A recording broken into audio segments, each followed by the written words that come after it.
Pero may naramdaman akong kakaiba. May parang hindi ako welcome sa lugar. Parang ganun. Tapos, yun, yung typical na parang may nakatingin. Yung wala ka naman nakikita sa paligid pero may creepy feeling na parang may nagmamasid sa'yo. Hindi ko na po i-upload ko to, pero sige na lang. Kasi may kwento naman eh. May kukwento ako mamaya-maya habang galakad. Wag dito.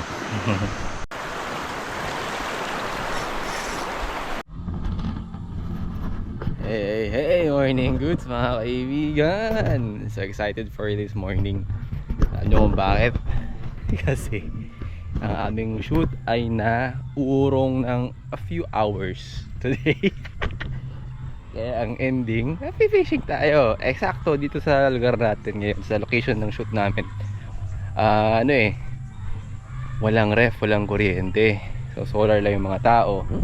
So basically hindi kami pwede mag-imbak ng maraming pagkain. I mean raw na karne, mga ganon. Tapos kahapon hirap na hirap kami dahil walang karinderya, walang kahit ano. So lahat diniskartehan pa namin.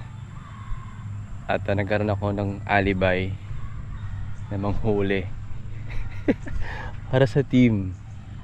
Hindi ko na saan ako malapit, dito sa kaliwa o sa kanan. Tingnan yung spot.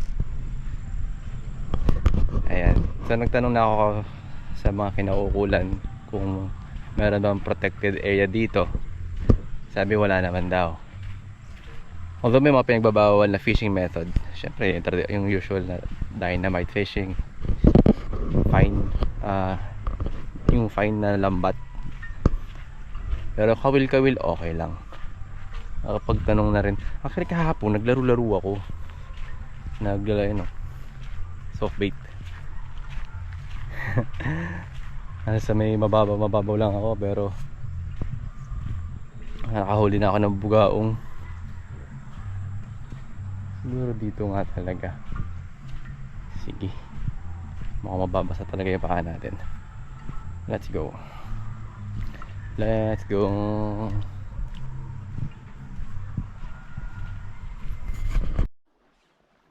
Yun. So morning goods mga kaibigan. So ang goal natin for today ay manghuli talaga ng pang-ulam. Kaya naka ultra right lang tayo. Plus yun kasi yung pinakamadaling bitbitin. Also work kasi ito. So hindi ako pwede magbitbit ng marami. Ang gagamitin natin squid tracks para sa mga isda. At susubukan ko manghuli ng pusit. Ayan ang squid junkie. Ayan, from Hayabusa. And of course fishing villa. Baliktad pa pala. O yan. Kasi gusto ko ng inihon na pusit. May nabibili ng mga isda sa mga locals. Ang hindi ka sure kung may may-ari na, kasi ang style pala dito pagdating ng bangka, naka-ready na yung mga may order.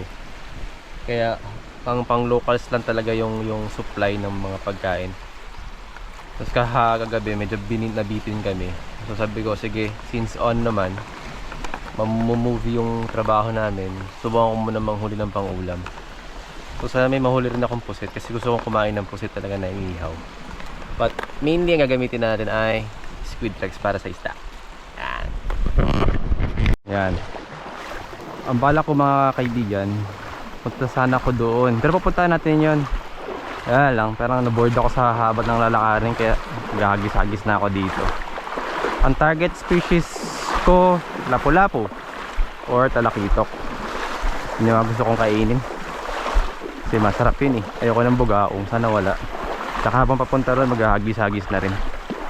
Baka makadali na. Ayan, medyo matagal natin pong hindi ginawa yung ganitong style ng fishing. Oo, cinematic oh. Ganda mag-shoot dito. Sakto, gamitin ko na rin tong time para ganda ng location. Ang ganda ng spot na to. I mean for my work. Ayun. May naisip akong framing sa trabaho. By the way, sa mga hindi nakakalam, sa mga bago lang sa channel natin, ang trabaho ay isang photographer, filmmaker.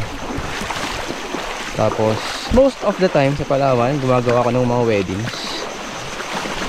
Pero may mga ganitong instances na another, once in a while merong documentary. So gumagawa tayo ng documentary. Kaya nasa ganitong location tayo. Tapos magpapaalam din ako kapag may chance mag-fishing. Okay, parang nakikita ko na yung katotohanan. Ayan o. Yung parang tandol-tandol na yan. Again, target natin talakitok or lapu-lapu. Yun ang kainin. Kailangan ko lang naman 6 na good size. Yung enough para mabusog ang isang tao. But maybe it can go up to 10 fish. Depende sa size, no? Basta pwede nang i-keep, pwede nang kainin. I-keep natin. So yun lang naman. Normally hindi ko na to ginagawa ng matagal. Kasi nga nakafocus tayo sa big game, popping and jigging. Pero may mga pagkakataon pa rin na ganito, kailangan natin gawin. Kasi kailangan mo talaga. Ako lang lang pumalit na kailangan. Wala eh, di namin in-expect na ano eh. In-expect na kasi may community naman dito. Pero wala palang karinderya. So cook your own food and provide for your own. May mga dala naman kami pero hindi na in-expect na kailangan namin i-consume yung mga mabibilis na sira. Siyempre sa ilang araw na nandito ka, umay din yun. At malapit na tayo. Ano? Yan. Sige. Papuposto na ako mga kaibigan. So hindi pa ako sure sa lugar na to, no? Pero may nakikita na ako mangilang-ilang isda na lumalangoy, dumadaan-daan sa akin. So susubukan ko na lang. Baka may madali or may lapu-lapu na nakatira dyan.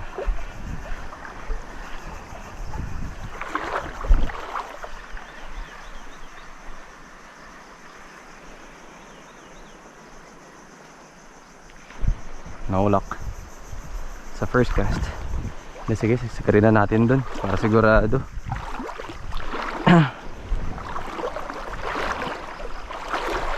Alright, isang spot na to. Actually mga kaibigan, kahapon may gusto magpahiram sa akin ng baruto o yung boat. Nahiya lang ako eh. Ngayon hindi ko na maalala at makita ko sino yung nagpapahiram sa akin. Baka mas mabalik siguro pag by boat to. Pero okay lang. Ang ganda rin ang nalalakad, nakikita. Actually day 2 na namin dito, day 2. So dito kami for 3 ba? 4 days. Hindi ko na maalala. Pero uy, damuhan. Mukhang positive sa pusit. Nice ah. Nice.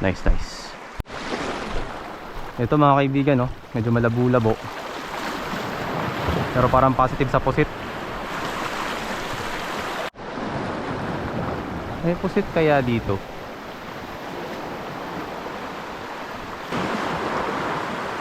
Nakasda.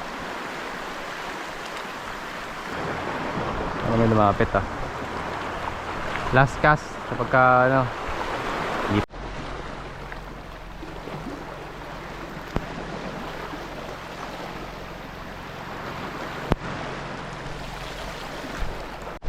Yan, medyo naalanganin ako mga kaibigan sa paghagis kasi ang daming halaman. Although sa pusit okay yan, pero sa kailangan mo natin makasecure ng isda ba tayo mag-egging kasi kailangan ko ng isda. Teka, at medyo madulas yung bato. Medyo na lang, may nakaka-shoes tayo kahit pa paano may grip. Medyo luma na nga ito eh, mukhang kailangan ko nang bumili. Ayun oh. Okay pa rin. As long as gumagaan na. Oh shucks, puro halaman. Ayan, adventure na naman tayo. Crazy things we do for fishing. But it's okay, if it's worth it, it's worth it. Ito, pero medyo ano na dito oh. Wala nang halaman-halaman.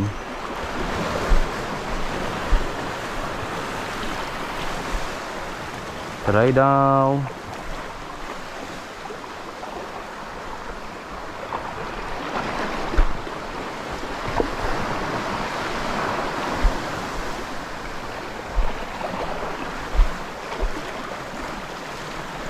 Hmm? Yun nga kasi ang daming halaman. Hindi natin ma-identify kung uy,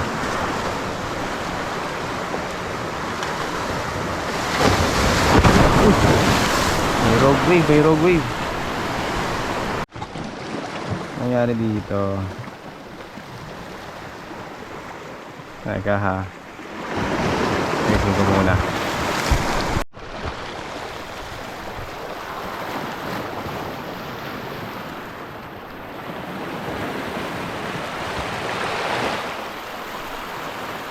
Malalim nga.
Nagka-strike ako mga kaibigan kung kailan hindi naka-record ang camera.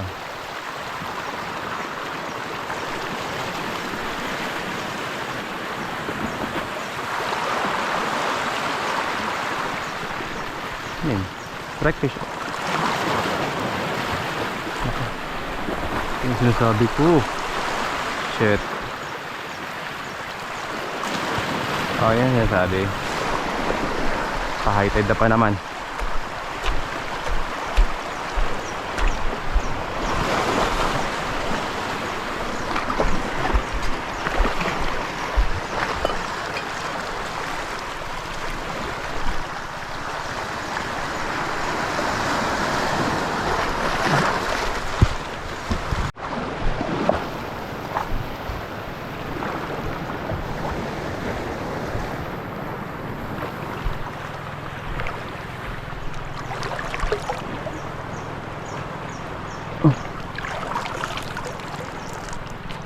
Pwede pa pala dito yo.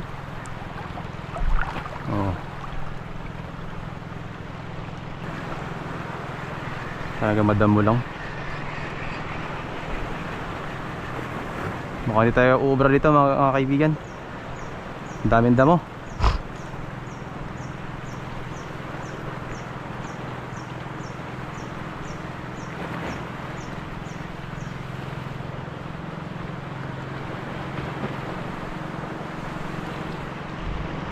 Move tayo. Ayan mga kaibigan, ano no, unti-unti tayong bumabalik sa pinanggalingan natin.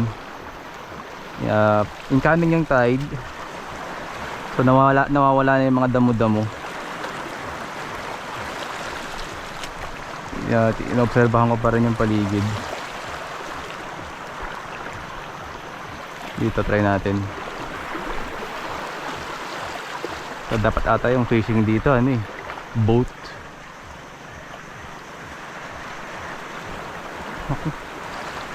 Bula naman. Todas.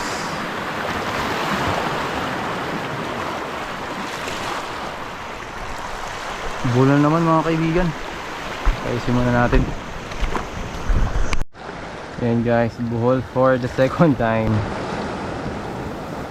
Tagal na kasi hindi nagamit din eh, kaya ganito na siya ka ano eh. Or hindi na ako marunong talaga maghagis ng magagaan. Gana yung buhol, oy. So hindi ko alam bakit bumubuhol eh.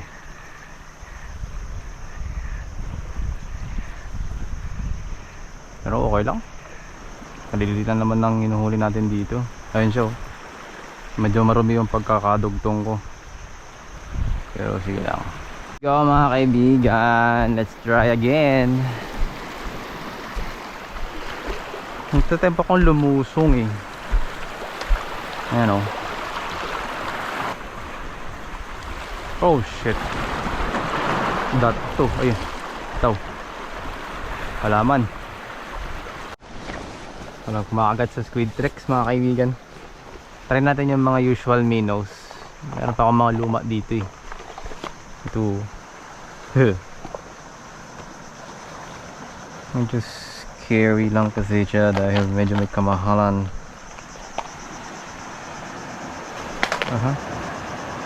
Ako pa yung nahuli. Palit tayo, palit.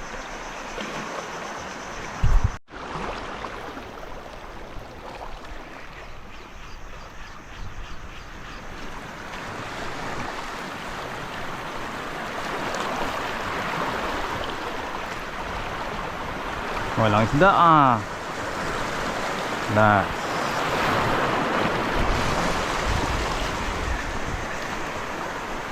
Oh, rock on.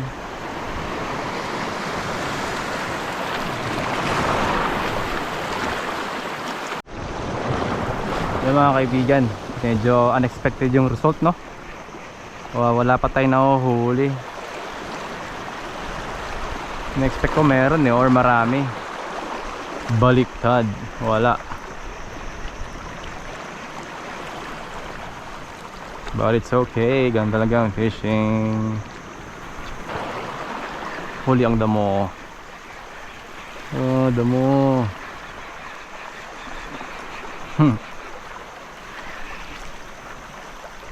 Diba? Damo on.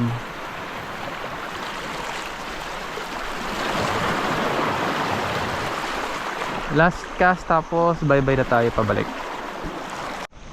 Okay, so quick water break muna bago tayo dumiretso pauwi.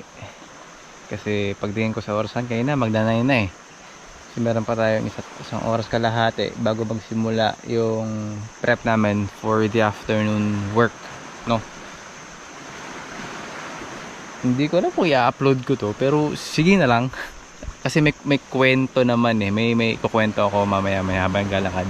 Wag dito. So yun guys, nagbago isip ko. Sagad na natin. Tas para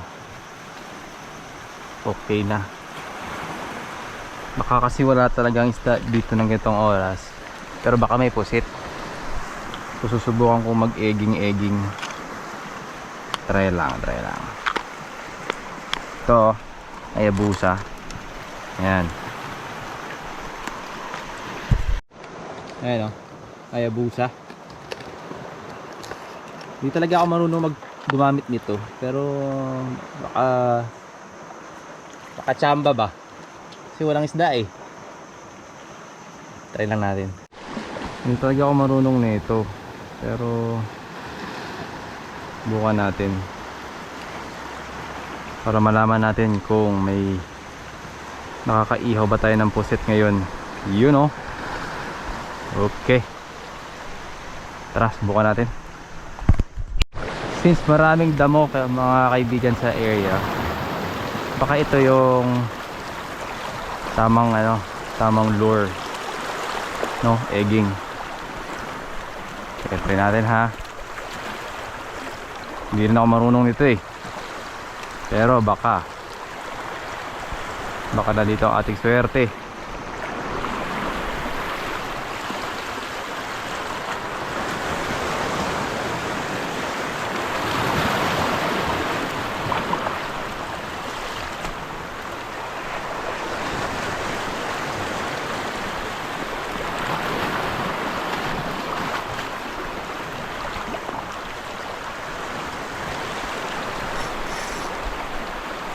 Uy, swerte nga, sumabit ka agad. Okay, yan talaga.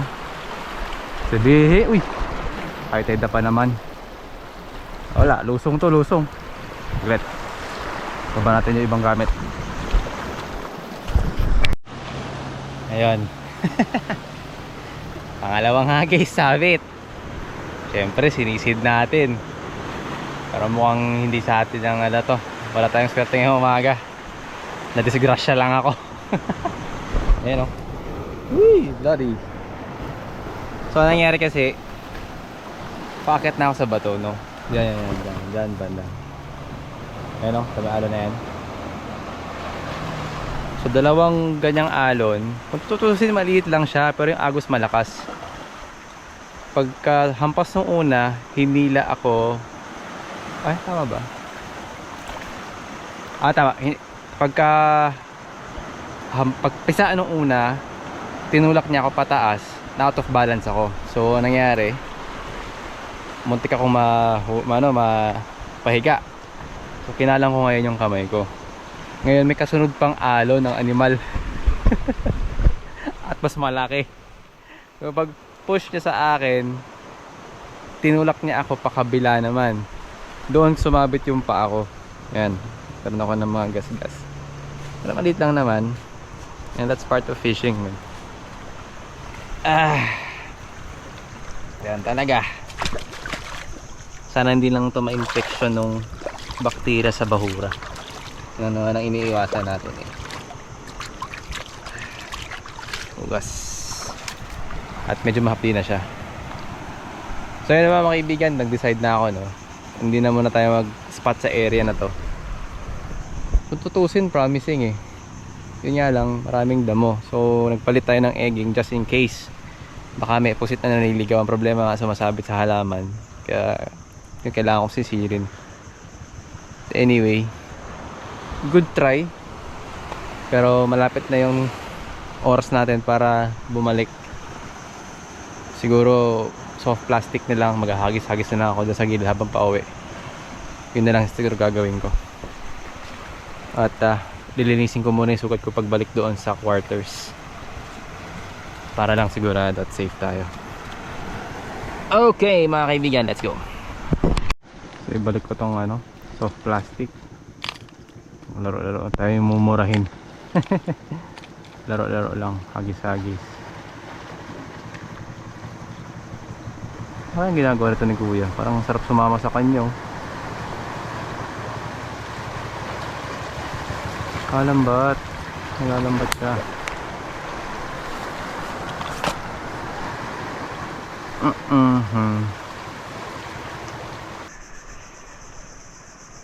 Hindi ko alam kung nakikita ko isdang lumalangoy-langoy o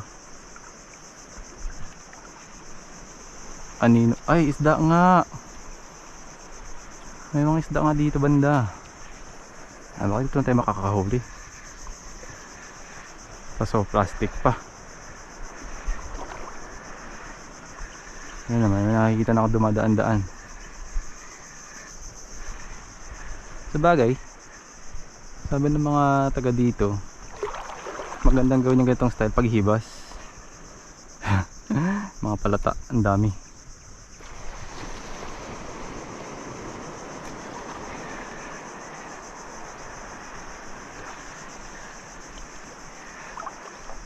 Palata nga yung mga nandito.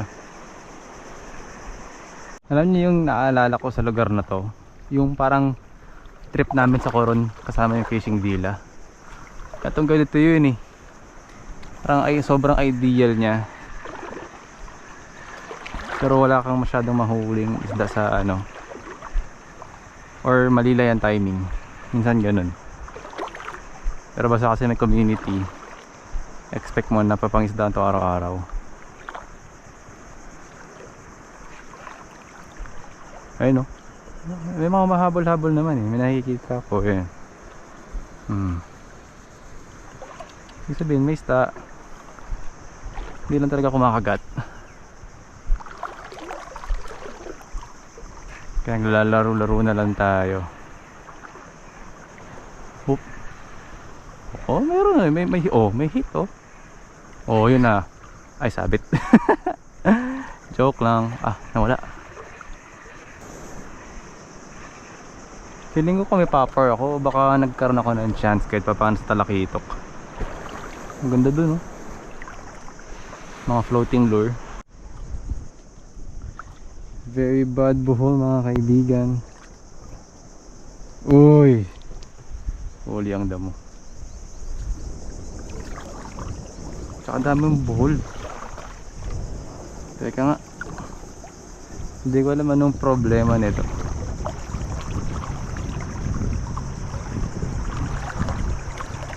Yan.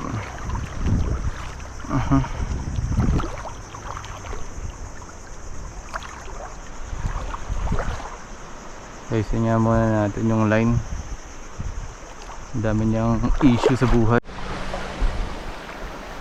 Pa-high tide pala mga kaibigan. Ganda sana ng timing na to eh. Pero parang nasa mali akong area. Hindi ako dapat doon.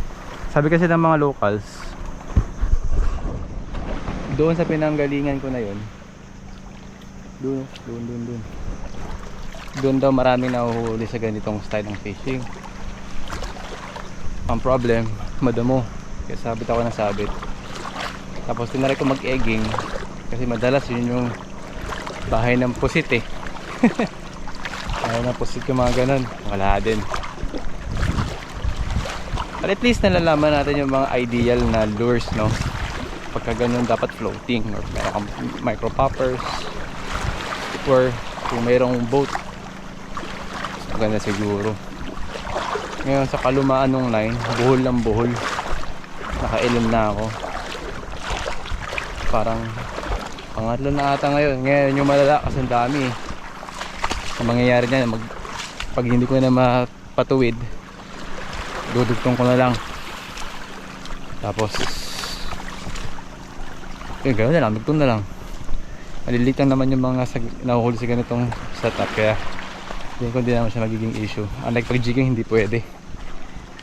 Actually pwede rin naman, pero yung kampante kang malaland yung isda, hindi siya guarantee. Check ba natin yung mga ball guys, kung gaano karami. Hindi ako swerte ngayon.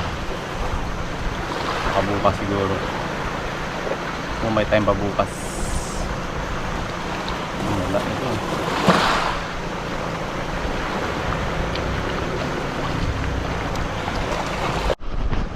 Yan mga kaibigan, hindi ko na naayos yung ano no, yung buhol. Lalo siya nagbuhol. Pabihira. So yun, wala, concede tayo for this morning. Wala tayong kakainin lunch. Bili na lang ng dilata sa tindahan siguro. May something talaga eh. Medyo may pagka malas this morning eh. Anyway, ganoon naman isa yung mga bugaong. Ay, tubar na sana sa bugaong.